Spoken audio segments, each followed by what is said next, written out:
Hyderabad Kondapur Sharath city మాల్లో యువతిపై security దాడి చేశారు.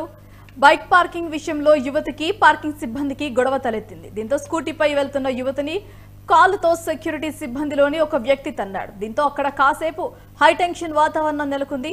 ఘటనపై గచ్చిబౌలి పిఎస్ లో యువతి ఫిర్యాదు చేసింది.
రైట్ శశిరేఖ, నిన్న ఏదైతే హైదరాబాద్ కొండాపూర్ చరత్ సిటీ మాల్ లో మాత్రం అక్కడున్న సెక్యూరిటీ సిబ్బంది మాత్రం ఒక పార్కింగ్ విషయంలో చూసుకుంటే ఒక యువతిపై కొంత దురుసుగా ప్రవర్తించినట్టుగా కూడా తెలుస్తుంది. ఈ పార్కింగ్ విషయంలో ఇటు సెక్యూరిటీ సిబ్బందికి మరియు యువతికి మాత్రం కొంత వాగ్వాదనం అయితే మొదలైంది. స్పష్టంగా మనకు విజువల్స్ లో కూడా అర్థమవుతుంది. అక్కడ యువతి మిత్రులు కావచ్చు, కుటుంబ సభ్యులు కూడా ఆ దురుసుగా ప్రవర్తించినందుకు మాత్రం అక్కడ సెక్యూరిటీ గార్డ్ పై కూడా వాళ్ళు దాడి చేయడం అయితే జరిగింది. అయితే ఇదే విధానంగా సెక్యూరిటీ గార్డ్ ఆ అమ్మాయి వెళ్తున్న స్కూటీని మాత్రం వెనకాల నుంచి కాల్తో కొట్టడంతో మాత్రం యువతి కింద పడడం జరిగింది. అక్కడ కొన్ని యువతికి గాయాలు కావడంతో మాత్రం గచ్చిబౌలి పోలీసులనైతే యువతి బాధితురాలు ఆశ్రయించడం జరిగింది. అయితే గచ్చిబౌలి పోలీసులు రంగంలో దిగిన పోలీసులు కూడా ఈ సీసీ ఫుటేజెస్ ఆధారంగా మాత్రం ప్రస్తుతం పరిశీలిస్తున్నట్టుగా తెలుస్తుంది. అయితే అతడిపై ఎవరైతే సెక్యూరిటీ గార్డ్స్ ఉన్నారో వాళ్ళపై కూడా కేసు నమోదు చేసి అయితే దర్యాప్తు కొనసాగుతుంది అని కూడా చెప్పుకోవచ్చు